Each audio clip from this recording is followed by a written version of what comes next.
News 24/7 Bangla TV.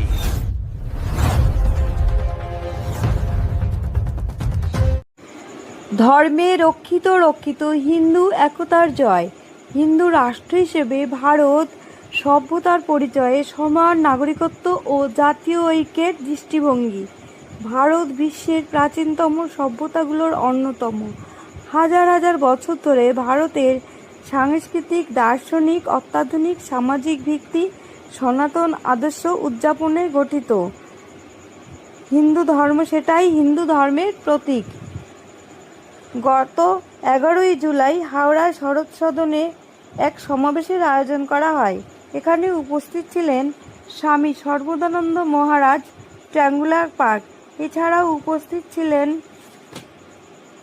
পুরীর গোবর্ধন মঠের অনন্ত শ্রী বিভূষিত জগৎগুরু শঙ্করাচার্য, স্বামী নিশ্চলানন্দ সরস্বতী এবং ভবা পাগলা অনুরাগী গোপাল খেত্রী। এছাড়াও উপস্থিত ছিলেন বিভিন্ন মঠ থেকে আসা মহারাজরা।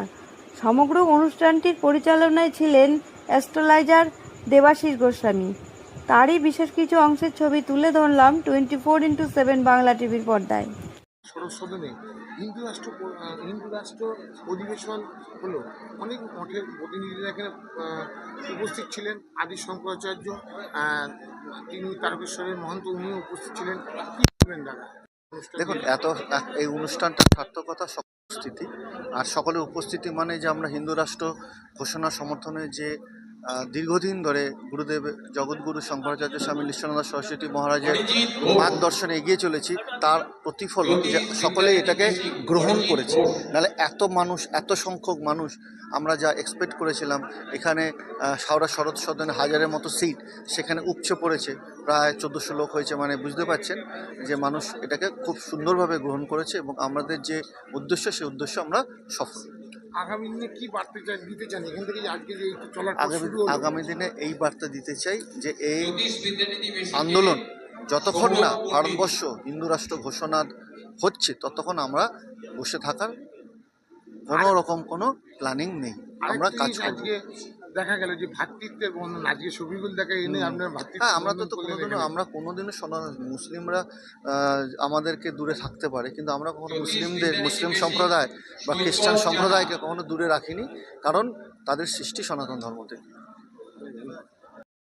আমরা শরৎ সদনে আজকে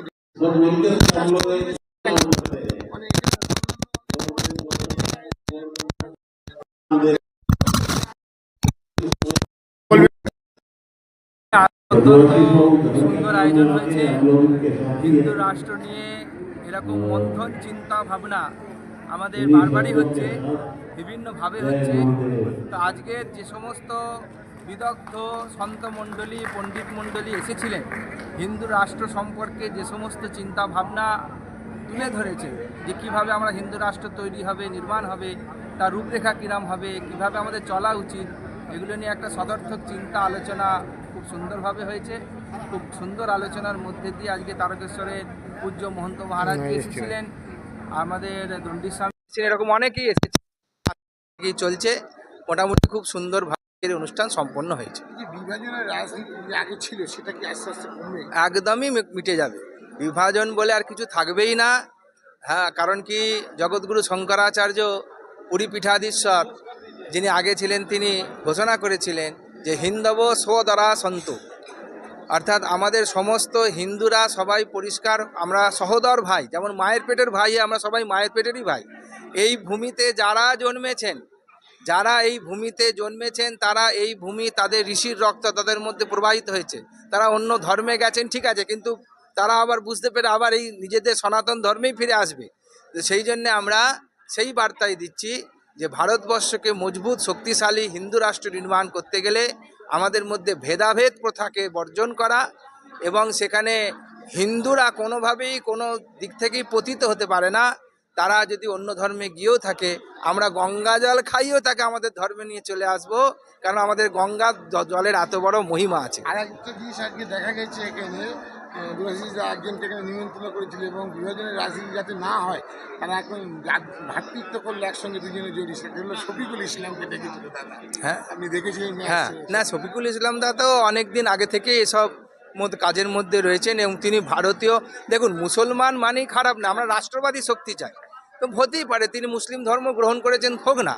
কেউ খ্রিস্টান আছেন, মুসলিম আছেন, বৌদ্ধ আছেন, শিখ আছে, বিবিধতা নিয়ে ভারতবর্ষ, এটাই ভারতবর্ষের মধ্যে ওই একটা বৈচিত্র্য।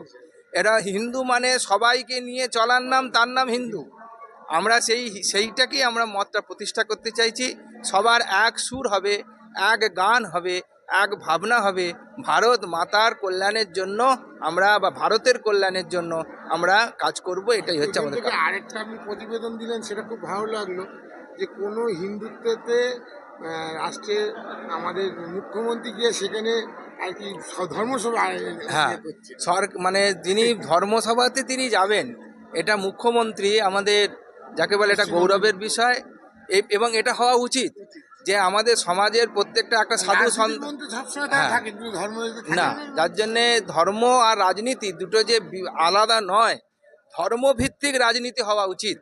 ধর্ম পালন করে রাজনীতি, কারণ রাজনীতিটা একটা ধর্ম, যেটা বলে রাজধর্ম। সেই জন্যে সেই রাজধর্ম সবাই পালন করুক, এবং সেই জন্যেই আমাদের এই বার্তা সমাজের কাছে আমরা দিচ্ছি। সদনে হিন্দু রাষ্ট্র অধিবেশন 11ই জুলাই এখান থেকে শুরু হলো। আপনার একটা সংস্থা আছে, আড্ডামা সংস্থা, এই সংস্থায় এত নারীরা আছে, কি বলবেন যে এত মানুষের আজকে এখানে যে? সবার আগে তো প্রশ্নটাই ভুল যে আজকে থেকে শুরু হলো, না না, বিগত বহু, এটা নতুন বার্তা দেওয়া হলো না, বার্তাটাও আমরা অনেক বছর আগে থেকে দিচ্ছি। কিন্তু যেটা হলো, এতদিন আমরা যেটা করে উঠতে পারতাম না, আজকে সেটা নতুন করে আবার নির্দ্বিধায় নির্ভয়, এটা বলতে পারেন। আর আমরা কোনো পার্টির সঙ্গে বা কোনো অন্য কিছুর সঙ্গে যুক্ত নই। আমরা পুরীপীঠাধীশ্বর নিশ্চলানন্দ সরস্বতী মহারাজের সমস্ত ভক্তবৃন্দ এখানে, এবং তার মায়ের নাম অনুসারেই, মানে আমাদের আদিগুরু শঙ্করাচার্যের নাম, মায়ের নাম অনুসারে আমাদের সংগঠনের নাম আর্যাম্মা নারী সংগঠন। এবং আমাদের এটি হাওড়া চ্যাটার্জিপাড়া মন্দিরেরই একটা শাখা মাত্র। কিন্তু আমাদের বার্তাটি এটাই হচ্ছে যে এখন যেভাবে সমাজে কুসংস্কারের সঙ্গে সঙ্গে মানসিক বিকৃত ভারসাম্যহীন লোকেদের, নারীদের প্রতি অবহেলিত অসম্মানজনক কর্মকাণ্ডগুলো হচ্ছে, সেগুলোর জন্য কোনো অংশে যে আমরা মেয়েরাই দায়ী। কারণ একটা যদি শিক্ষা পারে, তাদের ধর্মের প্রতি আনুগত্য আনতে পারে, তাদের ধর্মের সঙ্গে যুক্ত করতে পারে, শুধু তাই নয়, এটা বোঝানো যায় যে মাতৃশক্তির ক্ষমতা কত বড়, তাহলে আমার মনে হয় আগামী দিনে এই নোংরা যে অপব্যবহার হচ্ছে নারীদের সম্মানের সঙ্গে, তার দ্বিতীয়বার করার কোনো পুরুষ মানুষ সাহস পাবে না। তো সেই জন্য প্রত্যেক নারীদের প্রতি আমার একটা কি বলবো অনুরোধ, যে আপনারা ঘরে ঘরে মাতৃশক্তিকে এতটা বেশি ডেভেলপ করুন। আমরা হিন্দু সনাতনী, এবং এটা শুধুমাত্র আমরা মানে বললে হবে না, সেটা কর্মের সঙ্গে বুঝিয়ে দিন। কারণ আমাদের এই ভারতেই কিন্তু একটা সময় বড় বড় মনীষীদের জন্ম হয়েছে। তারা যদি সেই সময় জন্মাতে পারেন, তাহলে আমাদের মধ্যেও সেই ক্ষমতা আছে। ঈশ্বর সেই ক্ষমতা আমাদেরও দিয়েছেন, কিন্তু আমরা একটু ট্র্যাক থেকে বেরিয়ে গেছি। সেই ট্র্যাকে যেন আবার থাকি, আমরা যেন আমাদের হিন্দু সনাতন ধর্মের প্রতি আনুগত্য দেখিয়ে আরও বেশি সমাজকে এগিয়ে নিয়ে যেতে পারি। মায়েদের এটাই বলবো। নারী শক্তির উদ্দেশ্যে কি বার্তা দেবেন? নারী শক্তির উদ্দেশ্যে তো এটা প্রত্যেক ঘরে, প্রত্যেক পরিবারকে সংশ্লিষ্ট করে সুন্দর একটি পরিবেশ তৈরি করে দিতে পারি। এবং আমাদের পুরুষ যে বাচ্চারা আজকে ছোট আছে, আগামী দিনে পুরুষ হয়ে যাচ্ছে, তাদেরকে, যারা বাড়িতে রয়েছে যে মহিলারা বা নারীরা, তারা কিন্তু আসলেও শক্তি। শুধু শক্তি মানে দুর্গা পূজা, কালী পুজো সেই শক্তি নয়। এই শক্তি মানে হচ্ছে মাতৃ আরাধনা। মানে সকালে রান্না থেকে শুরু করে রাত্রে বিছানায় শুতে যাওয়া পর্যন্ত মাকেই দরকার হয়। কখনো বউ হিসেবে, কখনো মেয়ে হিসেবে, কখনো সেবিকা হিসেবে, কখনো মানে কেয়ার করার জন্য, যে কোনো কারণে। দেখুন, নারীকে ছাড়া আপনার পরিবার অসম্ভব। তো সেই জন্য প্রত্যেক মায়েরা নিজেরা নিজেদের জায়গাগুলোকে মোবাইল থেকে বাচ্চাদের দূরে সরিয়ে আমাদের ধর্মের প্রতি আরও শিক্ষা ব্যবস্থা, গীতা পড়ার ব্যবস্থা, এগুলো ব্যবস্থা করুন, যাতে কি আমাদের আবার সুন্দর পরিবেশ গড়ে উঠতে পারে। কারণ 50টা পরিবেশ নিয়ে তো একটা অঞ্চল গড়ে উঠবে, তাই না? তাহলে প্রত্যেকে যদি দায়িত্ব নিয়ে নিজের পরিবারগুলোকে ঠিক করতে পারি, তাহলে আমার মনে হয় সমাজ ব্যবস্থা এমনি ভালো হয়ে যাবে। ধন্যবাদ। সমাজ। হাওড়া সরস্বতনে হিন্দু রাষ্ট্র অধিবেশন দেবাশিস গোস্বামীর নেতৃত্বে হলো, আপনারা অনেক মঠ মিশন থেকে অনেক মঠ এসছেন, আপনি ভবা পাগলা অনুরাগী, আপনি এসছেন ভবাপাগলা আশ্রম থেকে। এই যে হিন্দু রাষ্ট্র অধিবেশন হলো, হিন্দুত্বকে এক করার একটা আহ্বান আজকে এখান থেকে উঠলো, কী বলবেন? হিন্দুত্বকে সবার জায়গায় এক জায়গায় মিলিত করে আজকে একটা হিন্দু এটা গঠন হবে। একটা সময় ছিল আমরা রামের নাম বলতে আতঙ্কিত হয়ে যেতাম। রাম নাম করতে গেলে একটা ভয়ের ব্যাপার ছিল, মানে হিন্দু হয়ে আমি হিন্দু এই পরিচয় দেওয়ার মতন আমাদের ক্ষমতা ছিল না সেই সময়। এমন একটা অবস্থা গেছে। তারপরে যে এই যে রাম রাজত্ব হলো, আমরা রাম রাজত্ব বলতে যেটাকে বুঝি, সেটা রাম কিন্তু একজন অবতারের নাম আমাদের হিন্দুদের কাছে। কিন্তু রাম রাজত্ব মানে রাম সীতা তার মানে স্ত্রী, তাকেও পর্যন্ত তিনি কিন্তু সেখানেও জনতার দরবারে তাকে এনেছিলেন, জনতার রায়টা নিয়েছিলেন। অর্থাৎ সেটা সুবিচার, সত্য রাখার জন্য তিনি বনে গমন করলেন। তা রাম রাজত্ব মানে একটা আদর্শ, রাম একটা আদর্শের নাম। সেই রকম সনাতনী হিন্দুটাও একটা আদর্শগত নাম। হিন্দু রাজত্ব, হিন্দু রাষ্ট্র হলে যে অন্য ধর্মরা নিরাপদ নয়, বরং অন্য ধর্মরা অন্য কোনো নামে যদি রাষ্ট্র হয় তাহলে নিরাপদ নয়, কিন্তু হিন্দু রাষ্ট্র হলে তারাও নিরাপদ। তা এই জিনিসটা আমরা এইটি মনে করে আমরা এখানে অংশগ্রহণ করেছি। আমরা এতকাল যুদ্ধ করেছি হিন্দু রাষ্ট্র যাতে হয়, বা আমাদের এই সনাতনী হিন্দুরা প্রতিষ্ঠিত হয়, আমাদের প্রতি অত্যাচার যেটা হচ্ছে হিন্দুদের প্রতি সেইটা যাতে রোধ হয় সেইটে। আর আমি এখানে একটু আগে এখানে মঞ্চে যেটা বললাম, সেটা ওই একটা কথাই বললাম যে এই এখন যারা মন্ত্রী রয়েছে তারা প্রত্যেকেই আমার সঙ্গে অনেকেই যুক্ত। এমনকি মুখ্যমন্ত্রী যে তার পিতৃদেব শিশির অধিকারী, তিনি তো আমার বহু পুরনো 40 বছর পূর্বে আমার সঙ্গে তার পরিচয়। এক মঞ্চে আমরা বক্তৃতা করেছি। তিনি এবার আমাদের দীঘার আশ্রমে আসবেন রাজার ভূমিকায়। তিনি রথের মার্জন করবেন, রথের যে পথটা সুগম করবেন, ঝাড় দেয়া যেটা বলে রাজার ভূমিকায়, সেটাও করবেন। শুভেন্দু অধিকারীকেও আমরা আমন্ত্রণ জানিয়েছি, তার ভাইও আসবেন বলেছেন।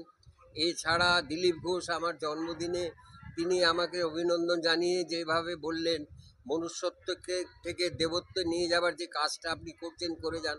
অর্থাৎ উনিও জেনেছেন যে একসময় আমি ছাত্র নেতা ছিলাম, সমস্ত এই মন্ত্রী সুব্রত মুখার্জি, প্রিয়রঞ্জন দাসমুন্সি, এদের ওপরেই আমি নেতা ছিলাম। তা আজকে আমি এই গৈরিক বসন ধারণ করেছি। হ্যাঁ, আমার চিন্তাভাবনাটাকে কি মনে হয় যে আজকে এত বড় একটা হিন্দু রাষ্ট্রের যে প্রোগ্রাম হলো, এর পরে কি হিন্দুত্বের উপরে আঘাত আনবে না? এর কোনো কি গ্যারান্টি দেওয়া যাবে? হানবে না।